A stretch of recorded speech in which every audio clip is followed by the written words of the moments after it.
नमस्कार मंडळी, स्वागत आहे तुमचं आम्ही सातारकर किचनमध्ये। मंडळी, आज आपल्याला गावावरून घरच्या गाईचा चीक आलेला आहे। हा देशी गाईचा चीक आहे।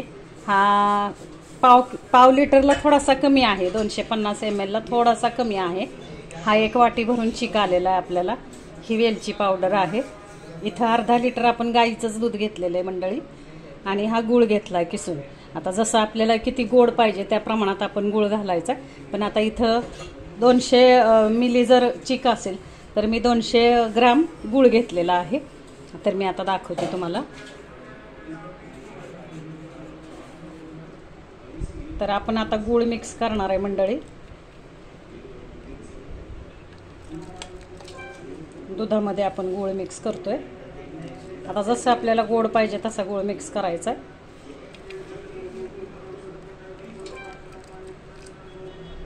आमच्याकडे चीक थोडासा गोड आवडतो।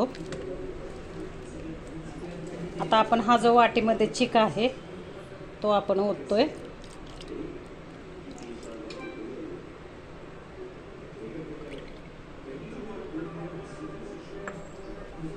आता हे आपल्याला छानपैकी चमच्याने एकसारखं करून घ्यायचंय बरं का मंडळी।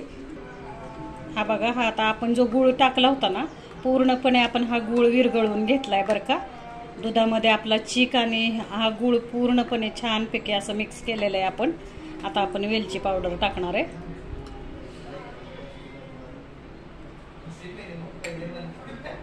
वेलची पावडर टाकली आपण। जायफळ आणि वेलची पावडर मिक्स आहे बरं का मंडळी। आता छानपैकी एकसारखा आपल्याला मिक्स झालेला आहे हा चीक। आता आपण कुकरला लावणार आहे आणि 4 शिट्ट्यामध्ये हा चीक आपला शिजणार आहे। शिजला की मी तुम्हाला दाखवते।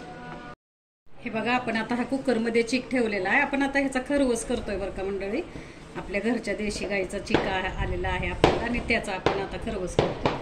आता हे भांड मी कुकरला ठेवलेलं आहे। खाली पाणी ठेवलंय कुकरमध्ये आणि एक जाळी टाकलेली आहे कुकरला। तुम्हाला मी जाळी दाखवते। हे बघा, ही अशी जाळी टाकलेली आहे मी।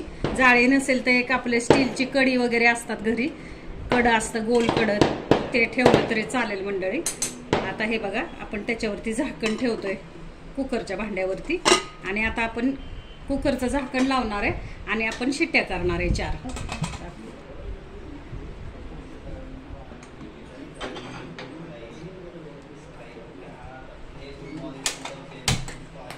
4 शिट्ट्या झाल्या मंडळी की आपण कुकर उघडून बघणार आहे। 4 शिट्ट्यामध्ये हा चीक शिजतो बरं का। दाखवते मी तुम्हाला। बघा मंडळी, आपल्या कुकरच्या 4च्या ऐवजी 6 शिट्ट्या झालेल्या आहेत। आता आपण बघूया आपला चीक शिजलाय का, खरवस आपला शिजलेला आहे का। आपण जो गाईचा चीक शिजायला टाकला होता त्या चिकापासून आपण खरवस करतोय। दाखवते मी तुम्हाला।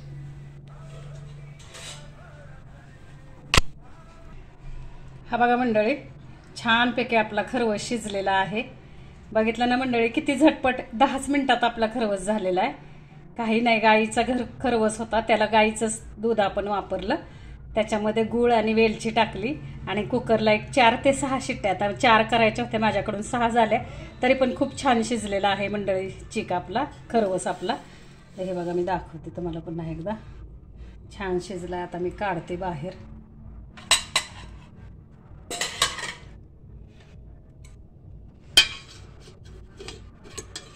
तर हा बघा मंडळी, आपला खरवस तयार आहे। कुकरमधून मी काढलेला आहे। मी 4 शिट्ट्या म्हणलं मंडळी तुम्हाला, पण माझ्याकडून कुकरच्या 6 शिट्ट्या झालेल्या आहेत, आणि 6 शिट्ट्या झाल्या तरी पण हा खूप छान शिजलाय। आता आपल्याला शिजलाय कसा तो कळतो।